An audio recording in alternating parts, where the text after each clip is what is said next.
नमस्कार। विशेष चुनाव बुलेटिन के साथ मैं कामिनी। लोकसभा चुनाव के 7वें और अंतिम चरण के तहत झारखंड की 3 संसदीय सीटों पर आज सवेरे 9 बजे तक कुल 12.15% मतदान हुआ है। अपर मुख्य निर्वाचन पदाधिकारी डॉक्टर नेहा अरोड़ा ने बताया कि दुमका में 12.31, गोड्डा में 11.46 और राजमहल में 12.82% वोट डाले गए हैं। चुनाव में मतदाता बढ़ चढ़कर हिस्सा ले रहे हैं। मतदान केंद्रों पर लोग कतार में लगकर अपनी बारी का इंतजार कर रहे हैं। युवाओं में मतदान को लेकर खासा उत्साह है। मतदान के बाद युवा अपनी सेल्फी और फोटो को सोशल मीडिया में अपलोड कर रहे हैं।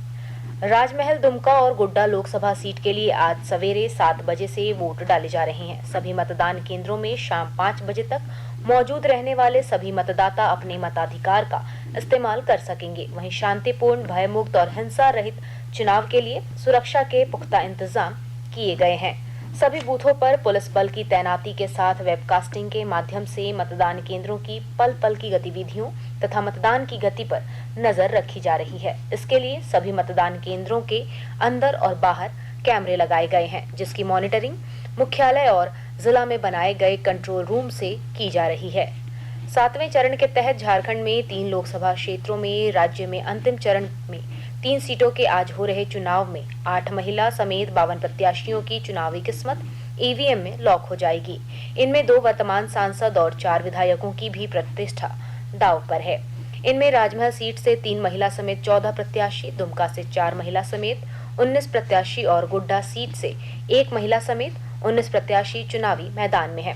इस चरण में राजमहल सीट के लिए भाजपा के ताला मरांडी, झामुमो के विजय हांसदा तथा निर्दलीय प्रत्याशी के रूप में विधायक लोबिन हेम्ब्रम, दुमका संसदीय सीट के लिए भाजपा की सीता सोरेन तथा झामुमो के नलिन सोरेन और गोड्डा सीट से भाजपा के निशिकांत दुबे तथा कांग्रेस के प्रदीप यादव के बीच मुख्य मुकाबला होने की संभावना है।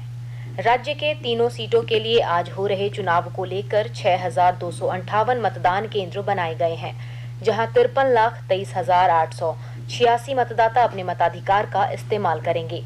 इनमें अनुसूचित जनजाति के लिए सुरक्षित राजमहल सीट के लिए 17,04,671, अनुसूचित जनजाति के लिए सुरक्षित दुमका सीट के लिए 15,91,061 और गोड्डा संसदीय सीट के लिए 20,28,154 मतदाता अपने वोट का इस्तेमाल करेंगे।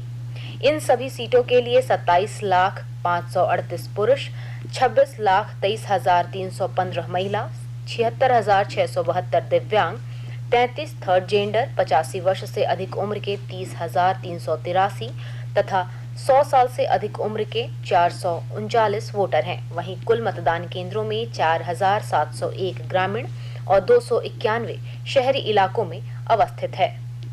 राज्य में मतदान प्रक्रिया में महिलाओं और दिव्यांगों की सहभागिता सुनिश्चित करने की दिशा में विशेष पहल की गई है। इसके तहत 7वें और अंतिम चरण में लोकसभा की 3 सीटों के लिए हो रहे चुनाव में 241 मतदान केंद्र महिलाओं द्वारा संचालित किए जा रहे हैं। इसमें राजमहल में 166, दुमका में 70 और गोड्डा में 5 मतदान केंद्र में वोटिंग करने की सारी जिम्मेवारी महिला मतदान कर्मियों के द्वारा निभाई जा रही है। इसके अलावा 7 मतदान केंद्रों का संचालन दिव्यांग मतदान कर्मियों के द्वारा किया जा रहा है, जबकि 11 मतदान केंद्रों पर युवा मतदान कर्मियों पर मतदान कराने की जिम्मेदारी है। इस चरण में 18 मतदान केंद्र को मॉडल मतदान केंद्र के रूप में विकसित किया गया है।